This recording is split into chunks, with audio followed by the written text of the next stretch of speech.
గాంధీ భవన్ లో అక్కడ పరిస్థితి ఎలా ఉందో తెలుసుకుందాం. మా కరెస్పాండెంట్ కుమార్ ఉన్నారు. కుమార్, ఏంటి 9 రౌండ్లు కంప్లీట్ అయిపోయాయి. అన్ని రౌండ్లలో కూడా కాంగ్రెస్ ఘన విజయం సాధించింది. మరి గాంధీ భవన్ దగ్గర ఎటువంటి పరిస్థితి నెలకొంది? సంబరాలు చేసుకున్నట్టుగా తెలుస్తుంది. ఏంటి? శ్రీదేవి, జూబ్లీస్ బై ఎలక్షన్ సంబంధించి ఉత్కంఠకు తెరపడిందనే చెప్పొచ్చు. ముఖ్యంగా జూబ్లీస్ బై ఎలక్షన్స్లోని అయితే 3 పార్టీలకు సంబంధించిన అభ్యర్థులు పోటాపోటీగా ప్రచారాలు అయితే కొనసాగించారు. కానీ ప్రజలు మాత్రం కాంగ్రెస్కే పట్టం కట్టారని చెప్పొచ్చు. ముఖ్యంగా ఈరోజు ఉదయం 9 గంటలకు యూసుఫ్గూడలో ఉన్న భాస్కర్ రెడ్డి స్టేడియంలోని ఓట్ల లెక్కింపు అయితే ప్రారంభమైంది.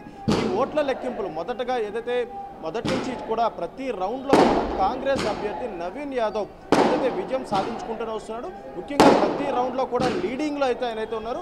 మొదటగా ఏదైతే 42 ఓట్ల లీడింగ్తో స్టార్ట్ అయిన నవీన్ యాదవ్కి సంబంధించి లాస్ట్ అంటే 9వ రౌండ్ వరకు వచ్చేసరికి 23,000 పైచులకు ఓట్లు అయితే నవీన్ యాదవ్ అయితే పడి ఈ నేపథ్యంలో ఇటు నవీన్ యాదవ్కి సంబంధించి గెలుపు ముఖ్యంగా ఖాయమనే చెప్పొచ్చు. ఈ నేపథ్యంలోనే గాంధీ భవన్ ప్రస్తుతం ఏదైతే సంబరాలు అయితే జరుగుతాయని చెప్పొచ్చు. ఎందుకంటే ఈరోజు ఉదయం ఏదైతే 8 గంటలకు ఈ ఓటింగ్ ఏదైతే ఓటింగ్ ప్రక్రియ ప్రారంభమైన తర్వాత కేవలం 10 గంటల వరకు జరిగిన ఓటింగ్ ముఖ్యంగా నవీన్ యాదవ్ అప్పటికే భారీ మెజారిటీ అయితే రావడం జరిగింది. ఈ నేపథ్యంలోనే ఇటు గాంధీ భవన్ దగ్గర మాత్రం ఏదైతే పూర్తిగా కార్యకర్తలందరూ కూడా సంబరం చేసుకునే పరిస్థితి అయితే ఉంది. కొద్దిసేపటి క్రితమే ఇటు మెట్టు సాయి కావచ్చు, అంటే డీసీసీ చైర్మన్ మెట్టు సాయి, అలాగే డీసీసీ అధ్యక్షుడు రోహిన్ రెడ్డితో పాటు ఫయర్ ఖురేషి వీళ్ళందరూ కూడా ఏదైతే ముఖ్యంగా ఇక్కడ సంబరాలు చేసుకున్న పరిస్థితి ఉంది. మరీ ముఖ్యంగా చూసుకున్నట్టయితే కార్యకర్తలందరూ కూడా ఏదైతే ఇటు కాంగ్రెస్ గెలుపుకి ప్రస్తుతం ఇక్కడ సంబరాలు చేసుకున్న పరిస్థితి ఉంది. ముఖ్యంగా బాణసంచా కాల్చుకుంటూ కూడా వాళ్ళైతే సంబరాలు చేసుకుంటున్నారు.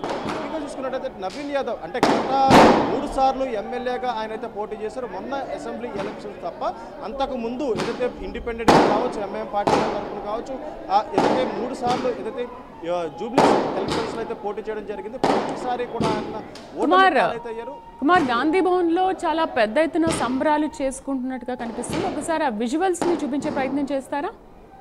శ్రీదేవి, ముఖ్యంగా ఏదైతే ప్రస్తుతం మనం గాంధీ భవన్ లో చూడొచ్చు, ఇక్కడ పూర్తిగా సంబరాలు చేసుకునే పరిస్థితి ఉంది.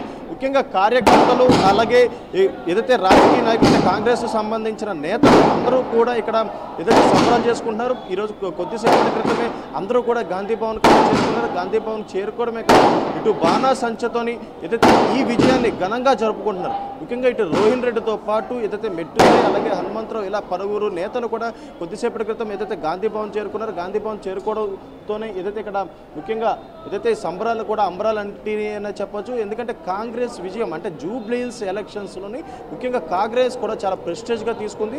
ముఖ్యంగా ఏదైతే ఇటు తెలంగాణలోని కాంగ్రెస్ ప్రభుత్వం హయాంలో ఉంది కాబట్టి ఖచ్చితంగా జూబ్లీస్ బై ఎలక్షన్స్ అంటే గతంలో మనం చూసాము సికింద్రాబాద్ కంటోన్మెంట్ ఎలక్షన్స్ కూడా ఏదైతే కాంగ్రెస్ ప్రెస్టేజ్గా తీసుకొని ఏదైతే బీఆర్ఎస్పై ఘన విజయం సాధించిందో, అలాగే ఇప్పుడు కూడా జూబ్లీస్ బై ఎలక్షన్స్లో కూడా ఏదైతే కాంగ్రెస్ ప్రెస్టేజ్గా తీసుకొని ఇటు తన అభ్యర్థిని ఏదైతే ఘన విజయం సాధించాలంటూ కూడా ఇటు సీఎం రేవంత్ రెడ్డి స్వయంగా ఏదైతే 7 రోజుల పాటు ఒక నిమిషం మీరు హోల్డ్లోనే ఉండండి.